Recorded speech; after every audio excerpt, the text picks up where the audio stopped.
Hello there, this is Xbox Ahoy, and this is episode 23 of my Modern Warfare 2 weapon guides. In this episode we're covering the WA2000, the third available sniper rifle.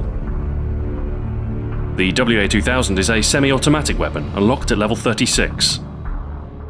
It's of an unusual bullpup design, and was produced by German company Walther. Production started in 1982, but not many were made. Only 176 were ever produced, largely due to the rifle's high price and niche role. Production stopped in 1988. It fires the 300 Winchester Magnum round, a powerful and consistent round at all ranges. The bullpup design means the WA2000 has a 25.6-inch barrel in a weapon 35.6 inches long. Its compact size perfect for quick deployment and urban operations. In-game, the WA2000 deals moderate damage, somewhat less than the Barrett and Intervention, but greater than the M21 EBR. The damage multipliers for this weapon mean that a hit on the upper chest, neck or head will be a one-hit kill when unsilenced. What's interesting about the WA2000 is that stopping power will not change this one-hit kill profile. It will remain just as effective without, with the exception of shooting through cover or at an already injured enemy. The recoil is mild, but sufficient enough to prevent rapid fire at longer range. Again, this puts the WA2000 somewhere between the high-powered sniper rifles and the lower-powered M21 EBR. As far as attachments are concerned, the WA2000 doesn't necessarily need any. I found the default scope on a plain weapon to be surprisingly effective. The first available attachment is the silencer. It will keep you off the minimap when you fire, but reduce your damage by a significant amount, making stopping power a necessity for one-hit kills. This eliminates one of the prime advantages of the weapon. If you pick your shots, the dot on the minimap isn't a huge issue, so I'd recommend you use the WA2000 unsilenced. The heartbeat sensor is useful for detecting nearby enemies, and allowing you to switch to your secondary weapon. The weapon switch time with the WA2000 is very slow, so the more warning you have, the better. Sometimes while you're cold-blooded, it can be best to remain concealed rather than engage a close-range enemy, but it's nice to have the proximity warning for those without ninja. The alternative optics are the usual available options, the first being the ACOG scope. Unfortunately, although the recoil is mild, there is substantial added sway with the ACOG, so your shots can't be placed as accurately. I found the WA2000 to be better when used at longer ranges with the default scope, as it's easier to place shots on the head or upper chest. The M21 EBR might be the better choice with the ACOG. The thermal scope is a very effective choice, particularly on maps with poor visibility or with heavy foliage. You lose some definition and have to be aware of cold-blooded users, but it's not a bad scope for the WA2000. FMJ, as always, increases damage through surfaces. I found it to be less useful than with the more powerful snipers, as the WA2000 needs accuracy to be effective. If you can't see the enemy, it's impossible to place a shot. Also, bear in mind that the ability to penetrate walls is less than that of the two more powerful rifles. It was, however, the attachment I used the most, as you'll need to use it extensively if you want the last attachment, extended mags. This is probably one of the more useful attachments overall, giving you 12 rounds instead of the default 6. This means you won't have to reload as often, useful when facing groups of enemies. The WA2000 isn't really dependent on any attachment to be effective. There's nothing critical to your success, so you've got a free choice of what suits your playstyle. Overall, I'd recommend you use the WA2000 unsilenced with cold-blooded.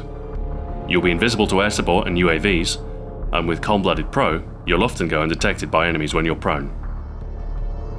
Freedom from stopping power does open up some opportunity to experiment. You could use lightweight to get to sniping positions more quickly, or Danger Close Pro coupled with some explosive killstreaks and claymores. Hardline, coupled with the UAV and counter-UAV, would give you and your team the radar advantage. UAV is a great killstreak to use while sniping, as it will give you an idea of where the enemy team is headed, allowing you to set up a firing position ahead. The counter-UAV also effectively compensates for the lack of a silencer, as they won't have the red dot revealing your location when you fire. Sleight of hand is probably the best blue perk, speeding your reload and aim time. You could also use Marathon to get to positions more quickly, but the faster aim speed will often save you at middle range. As you won't be moving around near enemies too often, Ninja Pro isn't necessary, and I found Sitrep Pro to be useful. It amplifies the footsteps of enemies nearby, giving you ample time to switch to your secondary. Steady Aim is also a good third perk, allowing you to hold your breath for longer and giving you slightly better chance to hit if forced to hipfire on a close range target. I'd recommend a pistol for your secondary slot. I was using the M9, but the Magnum would be a better choice without stopping power. The WA2000 is very slow to switch weapons with, so anything other than the pistols might leave you vulnerable. Claymores are great with a sniper class for protecting your rear and flank. They might not always kill your enemy, but they will alert you when someone is close. I was using smoke grenades instead of stuns or flashes, mainly for cover and misdirection. If discovered, I could pop smoke and make a hasty retreat without fear of being shot in the back. They would also be particularly effective when coupled with the thermal sight. The WA2000 is best when used at long range from a covered or prone position. You don't want to fire multiple shots if you can avoid it. Accuracy and patience are key. With cold-blooded, you get all the time in the world to line up your shot. Aim high, for the head if you can reliably hit it, and you'll get a one-hit kill. Pick your shots and only fire if you aren't going to miss. Patience is key. Moving position after a couple of kills will help extend your life expectancy. Switch to your sidearm and cautiously move to a new firing spot. Use smoke if you're moving through the open or if you suspect someone is headed for you. It will buy you some time. Long sightlines are your ally. If you can pick off your enemies from a distance, you're less likely to be killed by their teammates nearby. If you get spotted or encounter an enemy up close, it's a good idea to double tap when firing to ensure a kill. The mild recoil of the WA2000 means it's fairly easy to hit a target twice at close to middle range this way.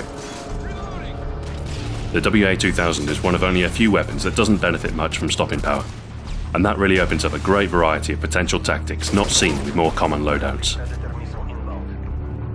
It's not a forgiving weapon to use, and requires pinpoint accuracy to master. A true marksman's rifle, the WA2000 rewards accuracy, patience, and shot placement. It suits a slower paced, more defensive style of play when used with cold-blooded. And a careful shooter in a good position will be undetectable by the enemy until it's too late.